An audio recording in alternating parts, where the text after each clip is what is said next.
Hello friends, welcome back to my YouTube channel. So ನಾನಿವತ್ತು ಸುಮಾರು ಜನಕ್ಕೆ ಕನ್ಫ್ಯೂಸ್ ಇದೆ. ಹೇಗೆ ಅಂತಂದರೆ, ಫ್ರಂಟಲ್ಲಿ ಹಾಗೆಯೇ ಬ್ಯಾಕಲ್ಲಿ ರಿಂಕಲ್ಸ್ ಬರುತ್ತೆ. ಸೊ ಬ್ಯಾಕಲ್ಲಿ ಕುಪ್ಪೆ ಥರ ಬರುತ್ತೆ, ಫ್ರಂಟಲ್ಲಿ ಕೂಡ ರಿಂಕಲ್ಸು ಗೀರ್ ಥರ ಬರುತ್ತೆ. ಅದು ಏನಕ್ಕೆ ಬರುತ್ತೆ? ನೆರ್ಗೆ ಥರ. ಸೊ ವೇರ್ ಮಾಡಿದಾಗಲೂ ಕೂಡ ಅದು ಆ ರೀತಿ ಕಂಡ್ರೆ ಫಿನಿಶಿಂಗ್ ಅನ್ನೋದು ಒಂದು ಸ್ವಲ್ಪನೂ ಕೂಡ ಚೆನ್ನಾಗಿ ಕಾಣಿಸೋದಿಲ್ಲ. ಸೊ ಎಷ್ಟೇ ದುಡ್ಡು ಕೊಟ್ಟು ನೀವು ಬ್ಲೌಸ್ನ ಸ್ಟಿಚ್ ಮಾಡಿಸಿದ್ರು ಕೂಡ ಈ ರೀತಿ ನಿಮಗೆ ರಿಂಕಲ್ಸ್ ಬಂತು ಅಂತಂದರೆ ನಿಮಗೆ ಬಟ್ಟೆಗಳು ಕೂಡ ಬರೋದಿಲ್ಲ. ಸೊ ಆ ರೀತಿ ಯಾವುದೇ ರೀತಿ ರಿಂಕಲ್ಸ್ ಬರದೇ ಇರುತ್ತೆ ಹೇಗೆ ಕಟ್ ಮಾಡೋದು ಅಂತ ಅಂದ್ಬಿಟ್ಟು ನಾನು ತೋರಿಸ್ಕೊಡ್ತೀನಿ. ಪೂರ್ತಿ ಏನು ಕಟಿಂಗ್ ತೋರಿಸ್ತಾ ಇಲ್ಲ ಇದರಲ್ಲಿ. ನಾನು ನಿಮಗೆ ಜಸ್ಟ್ ಅದು ಏನಕ್ಕೆ ಕಾರಣ, ಹಾಗೆಯೇ ಅದಕ್ಕೆ ಏನು ಮಾಡಿದ್ರೆ ನೀವು ಸರಿ ಹೋಗುತ್ತೆ ಅದನ್ನು ನಿಮಗೆ ತೋರಿಸ್ಕೊಡ್ತೀನಿ.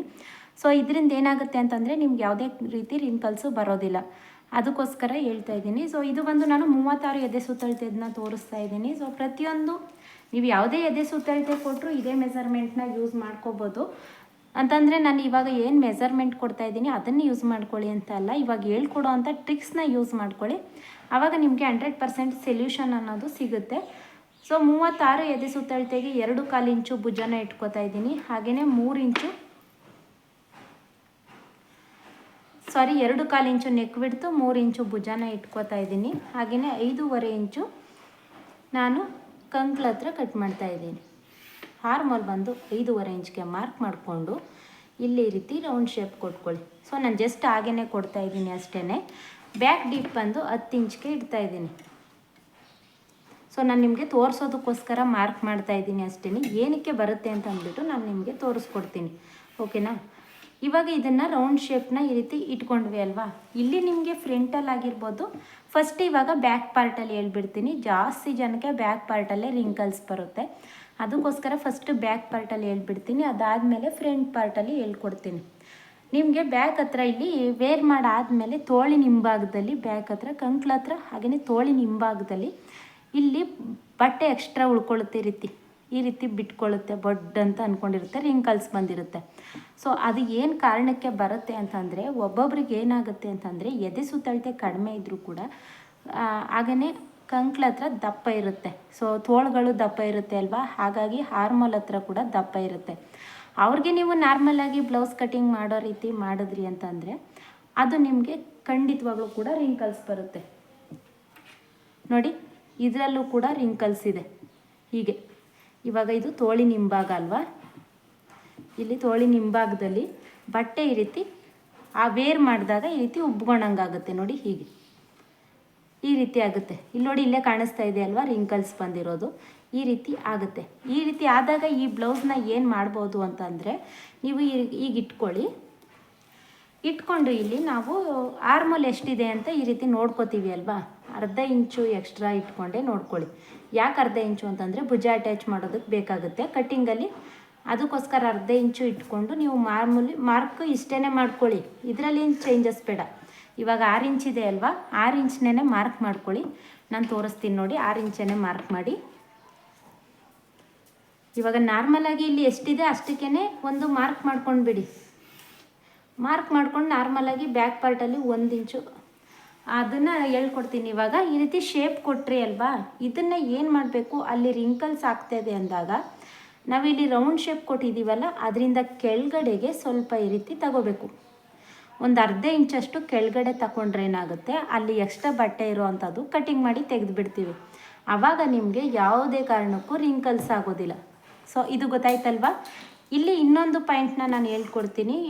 ಪ್ರತಿಯೊಬ್ಬರು ಕೂಡ ಏನು ಮಾಡ್ತಾರೆ ಅಂತಂದರೆ, ಬ್ಯಾಕ್ ಪಾರ್ಟಲ್ಲಿ ಈ ರೀತಿ ಹಾರ್ಮೋಲ್ದು ಶೇಪ್ ತೆಗೆಯೋದನ್ನು 1/4 ಇಂಚು ಅಥವಾ 1.5 ಇಂಚ್ಗೆ ತೆಗಿತಾರೆ. ಸೊ ನಾನಂತೂ ಎಲ್ಲ ಬ್ಲೌಸ್ಗೂ ಕೂಡ 1 ಇಂಚೇ ತೆಗಿಯೋದು. ಯಾಕೆ 1 ಇಂಚು ಅಂತಂದರೆ, ಅಲ್ಲಿ ನಮಗೆ ಅದು ಶೇಪ್ ಅನ್ನೋದು ಕರೆಕ್ಟಾಗಿ ಕೂತ್ಕೊಳ್ಳುತ್ತೆ. 1/4 ಇಂಚು ಆ ರೀತಿ ತೆಗೀತು ಅಂತಂದರೆ ಮೇಲ್ಗಡೆಗೆ ಬರುತ್ತೆ. ಸ್ವಲ್ಪ ಮೇಲ್ಗಡೆಗೆ ಬಂದಾಗ ಏನಾಗುತ್ತೆ, ಇಲ್ಲಿ ಆಟೋಮೆಟಿಕಲಿ ಬಟ್ಟೆ ಅನ್ನೋದು ಎಕ್ಸ್ಟ್ರಾ ಉಳ್ಕೊಳ್ಳುತ್ತೆ. ಬಟ್ಟೆ ನಿಮಗೆ ಎಲ್ಲೆಲ್ಲ ಎಕ್ಸ್ಟ್ರಾ ಉಳ್ಕೊಳ್ಳುತ್ತೆ ಅದೆಲ್ಲ ಕಂಪಲ್ಸರಿ ರಿಂಕಲ್ಸ್ ಆಗೇ ಆಗುತ್ತೆ. ಸೊ ಅದಕ್ಕೋಸ್ಕರ ಏನು ಮಾಡಿ ಅಂತಂದರೆ, ಈ ರೀತಿ ರೌಂಡ್ ಶೇಪ್ ಕೊಟ್ಟಾಗ ಇದನ್ನು ಅರ್ಧ ಇಂಚು ಕೆಳಗಡೆಗೆ ಮಾರ್ಕ್ ಮಾಡ್ಕೊಳ್ಳಿ. ಸೊ ಕಟಿಂಗ್ ಮಾಡಿದಾಗಲೂ ಅಷ್ಟೇ ಅರ್ಧ ಇಂಚು ಕೆಳಗಡೆಗೆ ಕಟ್ ಮಾಡಿಬಿಡಿ. ನೋಡಿ, ಹೀಗೆ ಬಂದು ಹೀಗೆ ಇಲ್ಲಿವರೆಗೂ ಕೂಡ ಏನು ಚೇಂಜಸ್ ಮಾಡೋದಕ್ಕೆ ಹೋಗಬೇಡಿ. ಯಾಕಂತಂದರೆ ಆರ್ಮಲ್ ಜಾಸ್ತಿ ಆಗಿಬಿಡುತ್ತೆ. ಆರ್ಮಲ್ ಜಾಸ್ತಿ ಆದರೆ ಕಂಕ್ಳ ಹತ್ರ ಟೈಟ್ ಆಗಿಬಿಡುತ್ತೆ. ಅದಕ್ಕೋಸ್ಕರ ಈ ರೀತಿ ಬಂದು ಇಲ್ಲಿ ಮಾತ್ರ ಕೆಳಗಡೆ ಕಟ್ ಮಾಡಿ. ಸೊ ಒಂದು ಬ್ಲೌಸ್ನ ನೀವು ಈ ರೀತಿ ಸ್ಟಿಚ್ ಮಾಡಿ ಇಲ್ಲ ನಿಮ್ಮದೇ ಬ್ಲೌಸ್ನ ಈ ರೀತಿ ಸ್ಟಿಚ್ ಮಾಡ್ಕೊಂಡು ನೋಡಿ, ಅದು ಏನಾದರೂ ಕರೆಕ್ಟ್ ಬಂತು ಅಂತಂದರೆ ನಿಮಗೆ ಅದೇ ಮೆಸರ್ಮೆಂಟಲ್ಲಿ, ಸೊ ಇಲ್ಲಿಂದ ಇಲ್ಲಿಗೆ ಅಳ್ತೇನೆ ಅಷ್ಟೇ ತಗೊಳ್ಳಿ, ಅಲ್ಲಿಂದ ಬಂದು ಅಲ್ಲಿ ಅರ್ಧ ಇಂಚ್ಗೆ ಕೆಳಗಡೆಗೆ ಡೌನಿಂಗ್ ತಗೊಳ್ಳಿ. ಸೊ ಗೊತ್ತಾಯ್ತಲ್ವಾ, ಇದು ಬಂದು ನಿಮಗೆ ಬ್ಯಾಕಲ್ಲಿ ರಿಂಕಲ್ಸ್ ಬರೋದಕ್ಕೆ. ಫ್ರಂಟಲ್ಲೂ ಕೂಡ ಅಷ್ಟೇ, ಬ್ಯಾಕು ಮತ್ತು ಫ್ರಂಟು ಎರಡೂ ಕೂಡ ಒಟ್ಟಿಗೆ ಇಟ್ಕೊಂಡೆ ಈ ರೀತಿ ಕಟ್ ಮಾಡಿಬಿಡಿ. ಯಾರಿಗೆಲ್ಲ ರಿಂಕಲ್ಸ್ ಬರ್ತಿದೆ ಅವರು. ಹಾಗೆಯೇ ಇಲ್ಲಿ ಫ್ರಂಟಲ್ಲಿ ಮುಂಭಾಗದಲ್ಲಿ ರಿಂಕಲ್ಸ್ ತೋರಿಸ್ಕೊಡ್ತೀನಿ ಎಲ್ಲಿ ಅಂತ ಅಂದ್ಬಿಟ್ಟು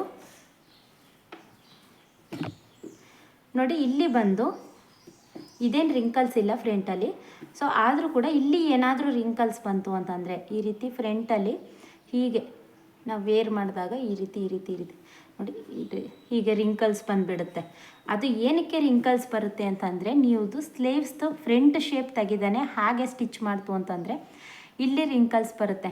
ಫ್ರಂಟ್ದು ಈ ರೀತಿ ಶೇಪ್ ತೆಗ್ದಾಗ ಏನಾಗುತ್ತೆ ಅಂತಂದಾಗ ವೇರ್ ಮಾಡಿದಾಗ ಈ ರೀತಿ ಸ್ವಲ್ಪ ಎಳ್ಕೊಂಡಂಗಾಗುತ್ತೆ. ಎಳ್ಕೊಂಡಂಗಾದಾಗ ಇಲ್ಲಿ ನಿಮಗೆ ನೀಟಾಗಿ ಕೂರುತ್ತೆ. ಅದಕ್ಕೋಸ್ಕರ ಏನು ಮಾಡಿ, ಕಂಪಲ್ಸರಿ ನೀವು ಫ್ರಂಟ್ದು ಶೇಪ್ ಅನ್ನೋದನ್ನು ತೆಗಿಬೇಕು. ಹಾಗೆಯೇ ಭುಜ ಬಂದು ನಿಮ್ಮದು ಯಾವುದೇ ಕಾರಣಕ್ಕೂ ಕೂಡ ಜಾಸ್ತಿ 3 ಕಾಲು 3.5 ಆ ಥರ ಎಲ್ಲ ಇಟ್ಕೊಳ್ಳೋದಕ್ಕೆ ಹೋಗ್ಬಿಡಿ. ಜಾಸ್ತಿ ಬಟ್ಟೆ ಈಗ ನೋಡಿ ಭುಜ ಇಷ್ಟಿದೆ ಅಲ್ವಾ, ಇದಕ್ಕಿಂತ ಜಾಸ್ತಿ ಇಡ್ತು ಅಂತಂದರೆ ಇಲ್ಲಿ ಬರುತ್ತೆ ನಿಮಗೆ. ಇಲ್ಲಿ ಬಂದಾಗ ಏನಾಗುತ್ತೆ, ಇಲ್ಲಿ ಎಕ್ಸ್ಟ್ರಾ ಬಟ್ಟೆ ಅನ್ನೋದು ಉಳ್ಕೊಳ್ಳುತ್ತೆ, ಆವಾಗ ನಿಮಗೆ ಅಲ್ಲಿ ಕಂಪಲ್ಸರಿ ರಿಂಕಲ್ಸ್ ಬರುತ್ತೆ.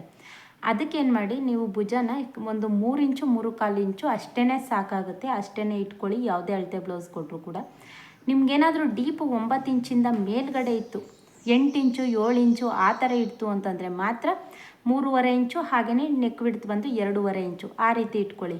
ಅದಕ್ಕಿಂತ 9 ಇಂಚಿಂದ ಕೆಳಗಡೆ ಇತ್ತು ಅಂತಂದರೆ ಭುಜನ ಯಾವುದೇ ಕಾರಣಕ್ಕೂ ಜಾಸ್ತಿ ಇಟ್ಕೊಳ್ಳೋದಕ್ಕೆ ಹೋಗಬೇಡಿ, ಅದು ನಿಮಗೆ ರಿಂಕಲ್ಸ್ ಅನ್ನೋದು ಬಂದೇ ಬರುತ್ತೆ. ಸೊ ಇದು ಗೊತ್ತಾಯ್ತಲ್ವ ಏನಕ್ಕೆ ಅಂತಂದ್ಬಿಟ್ಟು. ಇಲ್ಲೂ ಕೂಡ ಅಷ್ಟೇ ಸ್ವಲ್ಪ ಈ ರೀತಿ ಬಂದು ಕೆಳಗಡೆಗೆ ನೋಡಿ, ಇಲ್ಲಿ ಬಂದು ಇಲ್ಲಿ ಕೆಳಗಡೆ ಕಟ್ ಮಾಡಿಬಿಡಿ. ಆವಾಗ ಏನಾಗುತ್ತೆ, ಇದು ಮೇಲ್ಗಡೆಗೆ ಈ ರೀತಿ ನೀಟಾಗಿ ಕೂತ್ಕೊಳ್ಳುತ್ತೆ. ಅವಾಗ ಇಲ್ಲಿ ಫ್ರಂಟಲ್ಲೂ ರಿಂಕಲ್ಸ್ ಆಗೋದಿಲ್ಲ, ಬ್ಯಾಕಲ್ಲಿ ಕೂಡ ನೋಡಿ ಇಲ್ಲಿ ಬಂದು ಈ ರೀತಿ ಕೆಳಗಡೆ ಕಟ್ ಮಾಡ್ತು ಅಂತಂದರೆ ಬ್ಯಾಕಲ್ಲಿ ಕೂಡ ರಿಂಕಲ್ಸು ಆಗೋದಿಲ್ಲ. ಸೊ ಅದು ತುಂಬಾ ಅವಾಯ್ಡ್ ಆಗುತ್ತೆ. ಒಂದು ಸಲ ಟ್ರೈ ಮಾಡಿ. ಹಾಗೆಯೇ ಹೇಗೆ ಬಂತು ಅನ್ನೋದನ್ನು ಕಮೆಂಟ್ ಮಾಡಿ. ಹಾಗೆ ಯಾವುದು ರಿಂಕಲ್ಸ್ ಆಗಿಲ್ವಾ ಸ್ಟಿಚ್ ಮಾಡಿ ನೋಡಾದಮೇಲೆ ನನಗೆ ಕಮೆಂಟ್ ಮಾಡಿ ತಿಳಿಸಿ. ಹಾಗೆಯೇ ಇದರಲ್ಲಿ ಇನ್ನೊಂದು ಡೌಟ್ನ ಕೇಳ್ತಾರೆ, ಏನು ಅಂತಂದರೆ ಸ್ಲೀವ್ಸಲ್ಲಿ ಈ ರೀತಿ ನೆರಿಗೆಗಳು ಬರುತ್ತೆ ಅಂತ. ಸೊ ಅದನ್ನು ಕೂಡ ನಾನು ಇಲ್ಲೇ ಹೇಳ್ಕೊಟ್ಬಿಡ್ತೀನಿ. ಸೊ ಸ್ಲೀವ್ಸ್ನ ವೇರ್ ಮಾಡಿದಾಗ ಹಾಕ್ಕೊಂಡಾಗ ಇಲ್ಲಿ ನೆರಿಗೆಗಳು ಬರುತ್ತೆ, ಒಬ್ಬೊಬ್ರಿಗೆ ಈ ರೀತಿ ನೆರಿಗೆಗಳು ಬರುತ್ತೆ.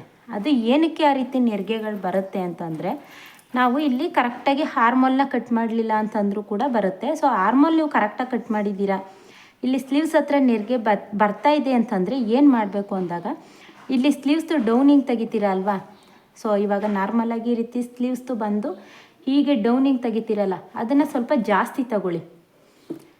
ಇದು ಕಡಿಮೆ ಆದರೂ ಕೂಡ ನಿಮಗೆ ರಿಂಕಲ್ಸ್ ಬರುತ್ತೆ. ಜಾಸ್ತಿ ಆಯಿತು ಅಂತಂದರೆ ನಿಮಗೆ ಈ ಬಟ್ಟೆ ಬಂದು ಸ್ಲೀವ್ಸ್ದು ಕೆಳಗಡೆ ಎಳ್ಕೊಂಡಂಗಾಗುತ್ತೆ. ನಿಮಗೆ ವೇರ್ ಮಾಡಿದಾಗ ಇದು ಹಿಂದೆ ಹೋದಂಗೆ ಆಗುತ್ತೆ, ಮತ್ತೆ ಪದೇ ಎಳಿತಾನೆ ಇರಬೇಕು ಕೆಳಗಡೆ, ಆ ಥರ ಆಗುತ್ತೆ.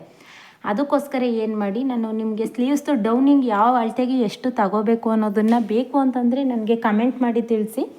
ಸೊ ಅದನ್ನು ಕೂಡ ನಾನು ವೀಡಿಯೋನ ಮಾಡಿ ಅಪ್ಲೋಡ್ ಮಾಡ್ತೀನಿ. ಸ್ಲೀವ್ಸ್ದು ಡೌನಿಂಗ್ ಏನಾದರೂ ನೀವು ಹೆಚ್ಚು ಕಡಿಮೆ ತಗೊಂತು ಅಂತಂದರೂ ಕೂಡ ನಿಮಗೆ ರಿಂಕಲ್ಸ್ ಬರುತ್ತೆ. ಹಾಗೆಯೇ ಟೈಟಾಗಿ ಎಳ್ದಿಟ್ಕೊಳಂಗಾಗುತ್ತೆ, ಹಿಂದ್ಗಡೆ ಎಳ್ಕೊಳಂಗಾಗುತ್ತೆ. ಸೊ ಇದಿಷ್ಟು ಗೊತ್ತಾಯ್ತಲ್ವ, ಕಂಕ್ಳ ಹತ್ರ ಏನಕ್ಕೆ ರಿಂಕಲ್ಸ್ ಬರುತ್ತೆ, ಹಾಗೆಯೇ ಬ್ಯಾಕ್ ಹತ್ರ ಏನಕ್ಕೆ ಇದಾಗುತ್ತೆ ಅಂತ ಅಂದ್ಬಿಟ್ಟು ಪ್ರತಿಯೊಂದು ನಿಮಗೆ ಗೊತ್ತಾಯಿತು ಅಂತ ಅನ್ಕೋತೀನಿ. ಇದರಲ್ಲಿ ಏನೂ ಡೌಟ್ಸ್ ಇಲ್ಲ ಅನ್ಕೋತೀನಿ. ಸೊ ಫಸ್ಟು ಬ್ಲೌಸ್ನ ಸ್ಟಿಚ್ ಮಾಡೋದಕ್ಕೂ ಕಲಿಯೋದಕ್ಕಿಂತ ಮುಂಚೆನೇ ಇವೆಲ್ಲ ಡೌಟ್ಸ್ನೂ ಕೂಡ ನೀವು ಕ್ಲಿಯರ್ ಮಾಡ್ಕೊಳ್ತು ಅಂತಂದರೆ ನೀವು ಕೂಡ ಪರ್ಫೆಕ್ಟಾಗಿ ಟೈಲರ್ನ ಆಗ್ಬೋದು. ಸೊ ವಿಡಿಯೋ ಹೆಲ್ಪ್ ಆಯಿತು ಅಂತಂದರೆ ಯಾವುದೇ ಕಾರಣಕ್ಕೂ ಲೈಕ್ ಮಾಡೋದನ್ನು ಮರಿಬೇಡಿ. ಹಾಗೆಯೇ ಹೊಸ್ದಾಗಿ ನನ್ನ ಚಾನಲ್ನ ನೋಡ್ತಾ ಇದ್ದೀರಾ ಅಂತಂದರೆ ಚಾನಲ್ಗೆ ಸಬ್ಸ್ಕ್ರೈಬ್ ಮಾಡ್ಕೊಳ್ಳಿ. ಸೊ ಫಸ್ಟಿಂದ ಯಾರಾದರೂ ಕಲಿಬೇಕು ಅಂತ ಇನ್ನೋರು ನನ್ನ ಚಾನಲ್ಗೆ ಹೋಗಿ ಪ್ಲೇ ಲಿಸ್ಟ್ ಅಂತ ಇದೆ, ಅಲ್ಲಿ ಚೆಕ್ ಮಾಡಿ ಟೈಲರಿಂಗ್ ಕ್ಲಾಸ್ನ ಅಪ್ಲೋಡ್ ಮಾಡಿದ್ದೀನಿ. ಸೊ ನಾನು ನೆಕ್ಸ್ಟ್ ನಿಮಗೆ ಕ್ಯಾನ್ವಾಸ್ನ ಯೂಸ್ ಮಾಡಿ ಹೇಗೆ ಸ್ಟಿಚಿಂಗ್ ಮಾಡಬೇಕು, ಕಟಿಂಗ್ ಮಾಡಬೇಕು, ಕ್ಯಾನ್ವಾಸ್ ಯೂಸ್ ಮಾಡಿ ಪ್ರತಿಯೊಂದು ಶೇಪ್ಗಳನ್ನ ಹೇಗೆ ತೆಗಿಬೇಕು ಅನ್ನೋದನ್ನು ಹೇಳ್ಕೊಡ್ತಾ ಹೋಗ್ತೀನಿ. Thank you.